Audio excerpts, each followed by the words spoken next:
So what if the complaint is against the chairman of the company? Yes.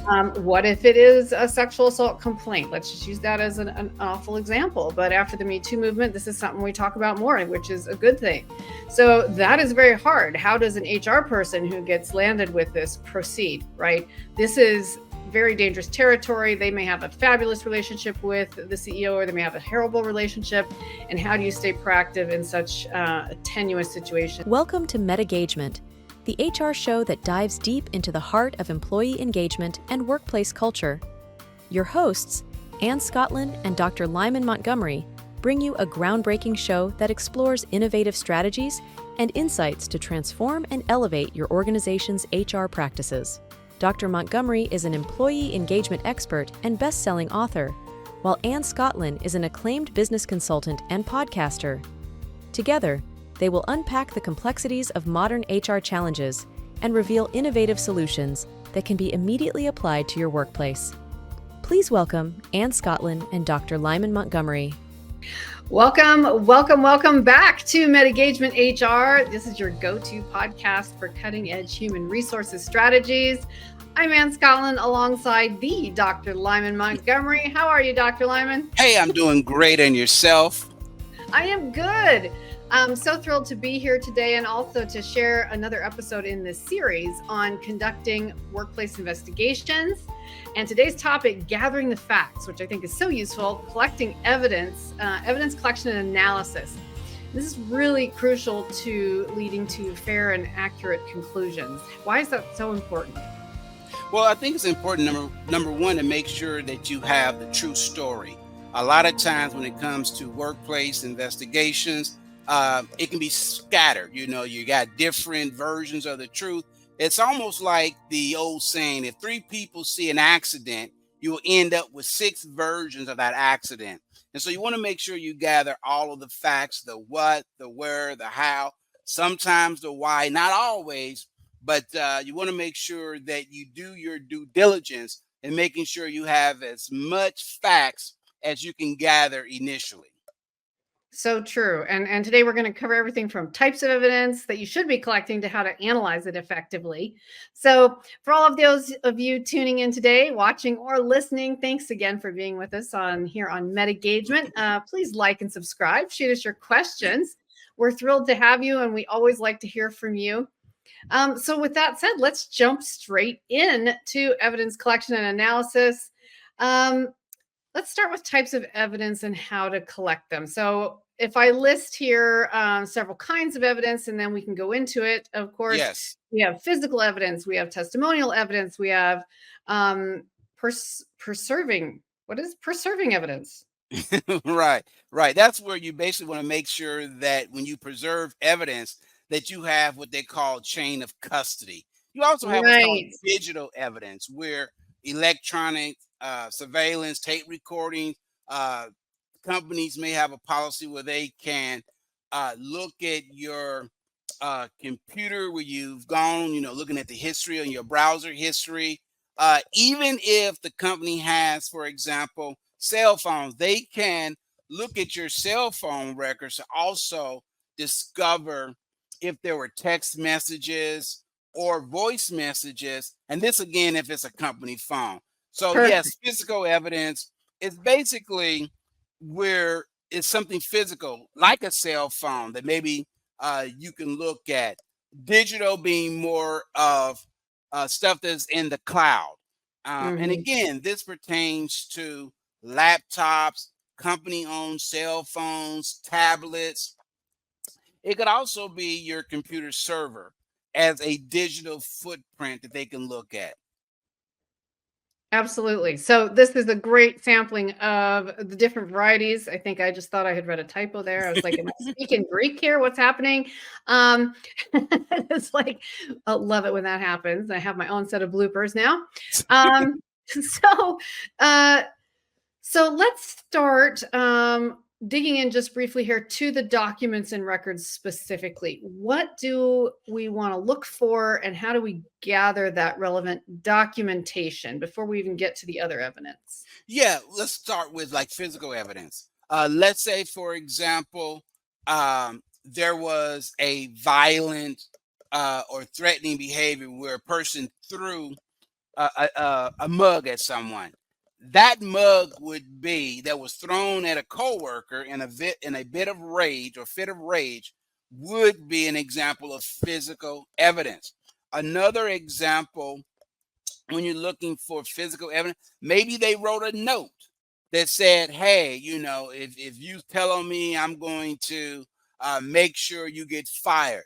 That note is physical evidence. So anything that you can physically touch is considered physical evidence. It could be clothing. It can be, like I said, an object that was thrown.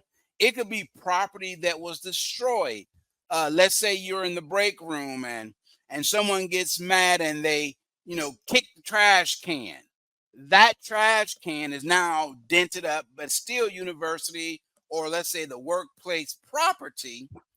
That's considered physical evidence. And you want to make sure that you secure that in a safe location because it could come up in, let's say, a criminal investigation. So you want to make sure that you secure the physical evidence that you've gathered in the course of your investigation.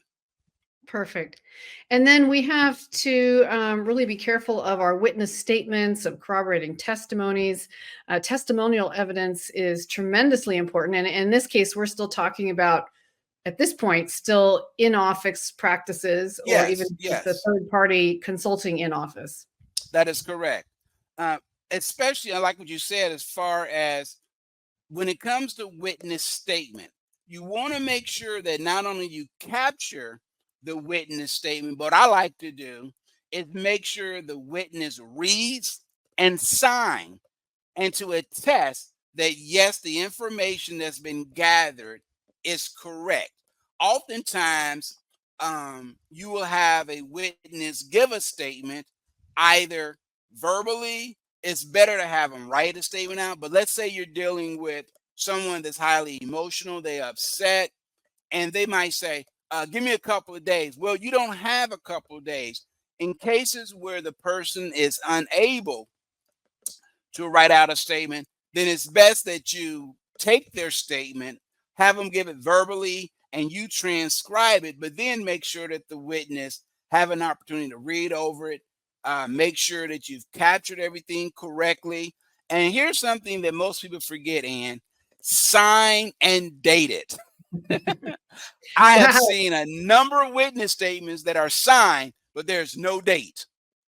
And it's kind of hard to go back and say, I think it was on. That's when you see them say, on or about. That's because you don't have a date. You want to make sure you have a date. Well, I mean, and that's kind of, Detective 101, if any countries out there in the fantasy world of TV detection, right? You got to have your witness statements signed and dated, and not delay on witness statements as much as possible before there can be literally, even if we're not, depends on whether we're talking criminal or just internal issues, basically witness tampering, people being bribed or threatened. You need to get those accounts as soon as you possibly can before they can. And also, people just forget. The longer the time passes, often the accuracy is compromised. Yeah, that is true. That is so true. You bring up an interesting point. Right now in the media, there's a huge legal case going on. And this one, I won't say the name, but this one very high powerful individual in the music industry was denied bail in part because they found out that this individual had contacted a potential witness over 50 times. They called this potential witness in an investigation over 50 times. That in and of itself can be deemed as witness tampering or interfering with an investigation. And so it's very important that, let's say, the person being accused, that you let the person know not to have any contact with anyone as long as this case is going on, because it could be viewed as retaliatory, especially against witnesses. And we're seeing that played out right now in the media, where an individual contacted a potential witness, I believe over 50 times in a day. And that's a bit excessive. That's astonishing. Very good point that you raised. 60 times. Yes. And And then preserving evidence, like, and we've already talked about different kinds of evidence, and we'll talk a little bit more like digital and data. But even if your people in your team are filing a complaint, you want them to preserve the evidence too, whether it turns out to be useful or not.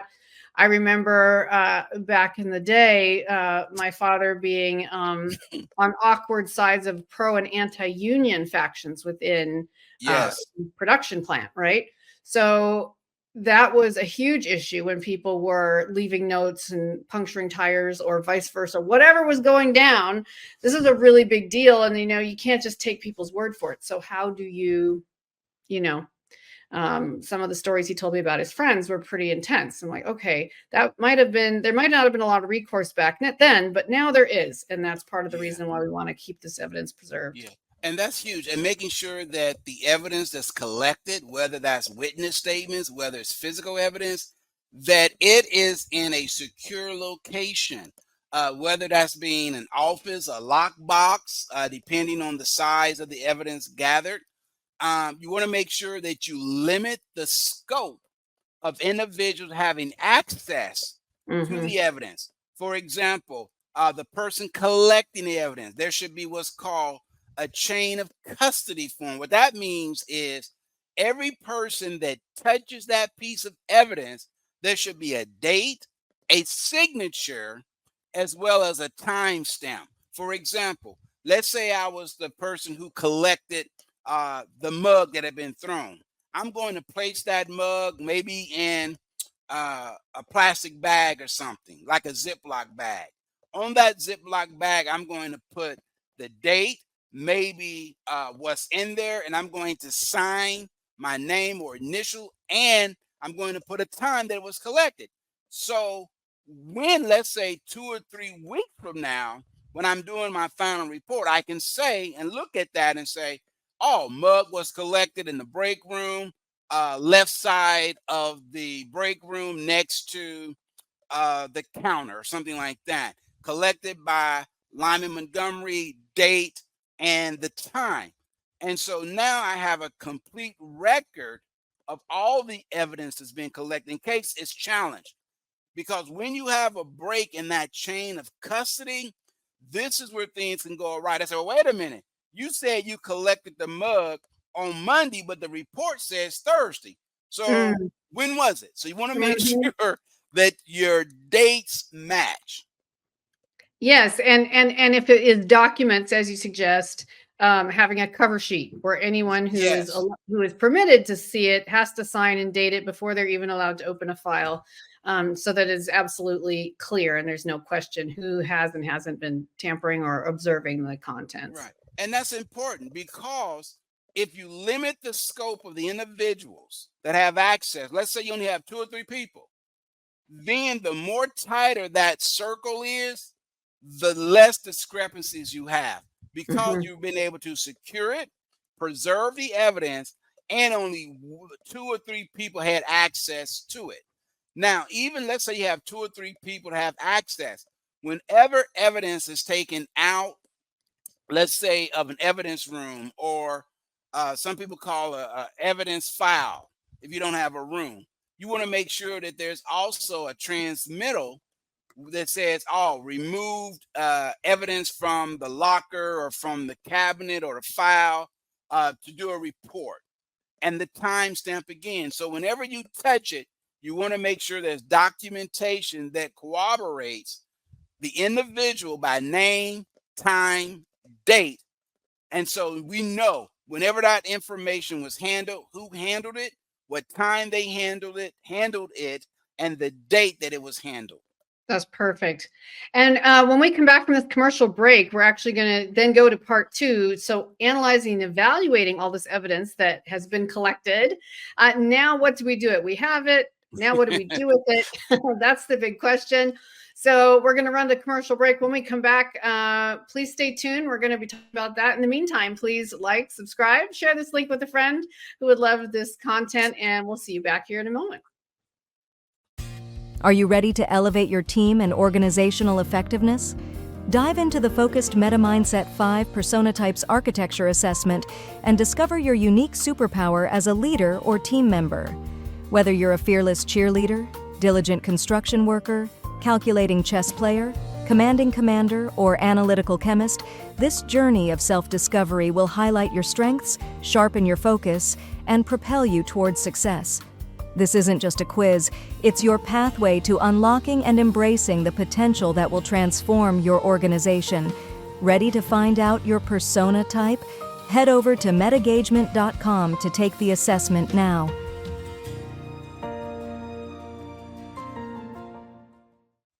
All right, welcome back to MetaGagement, the program for HR professionals and made by HR professionals. And we are in part 3 of 4 in our series, Making the Possible Probable, particularly helping conduct workplace investigations. And this is our episode 3. And today we're talking about gathering the facts, evidence collection and analysis, how important all of this is. And we're turning now specifically into staying objective in analysis. Lyman, tell us a little bit about how do we avoid bias? How do we weigh that evidence? Yeah, all of us have biases, okay? The most common type of biases that you see when it comes to investigation, and I just deal with 2 of them. There are plenty of them, but I just deal with 2 of the most common. One is called recency, and the other is called negative bias. A recency bias is whatever was done most recent, we tend to remember. For example, if a person, let's say the person under investigation, I had a real good experience. Like, well, you know what? That couldn't be John. I just had lunch with him. John appeared to be a nice person. Well, you're biased because you're going off of the most recent interaction that you had with John. Let's say, for example, it was a negative interaction. You know what? There was always something suspicious about John. I had lunch with John. He wouldn't look me in the eye. He seemed like he was hiding something. Yeah, he probably did it. So that's an example of a recency bias. A negative bias simply says we tend to hold on things that are negative more so than things that are positive. Look at the news. You know, there's an old saying in news that said, if it bleeds, it leads. Just look at the proportion of good, wholesome stories compared to negative stories. We tend to remember and hold on to the negative more so than the positive. And that can bias us. For example, if I had a negative experience throughout the day, then I am biased in thinking, you know what, this whole day has been crappy. I was late to work. My coffee was cold that I got from the drive-through. My computer didn't work, and now I'm dealing with this. So I'm already influenced by negativity. So now that becomes a bias that I bring into an investigation. Those are the 2 most common, recency as well as negative. You also have what's called halo and double horn bias, which means the person can do no good. The double halo is this person's an angel. They could do no wrong.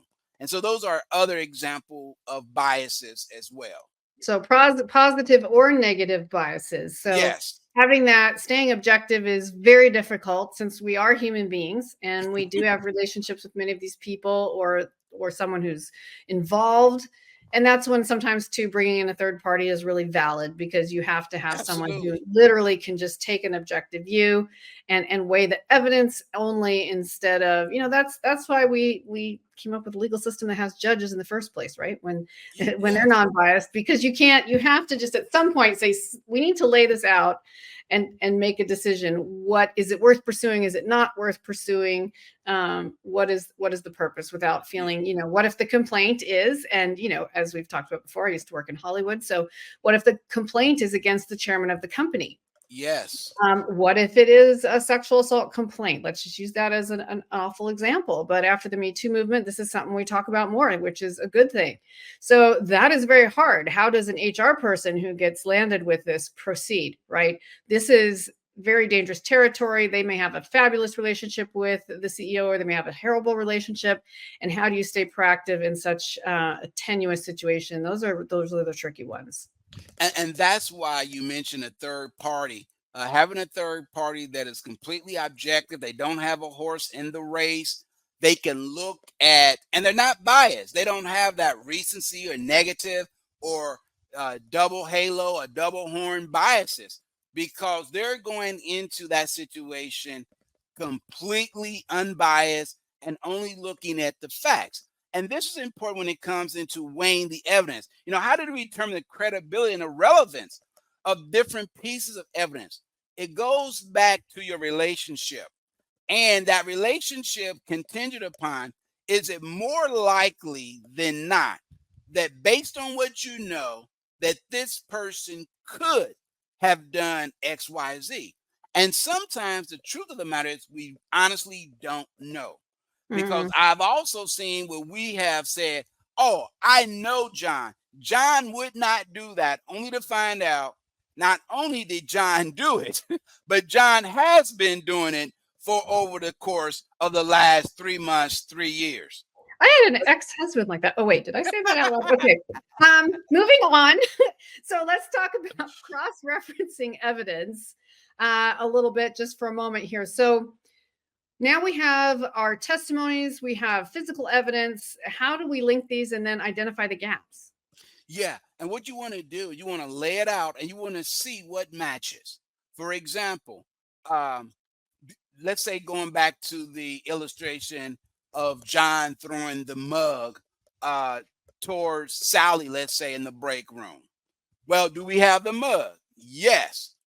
Do we have witnesses that saw John throw the mug? Yes. Well, now I can pair the thrown mug with John. I can place him at the location.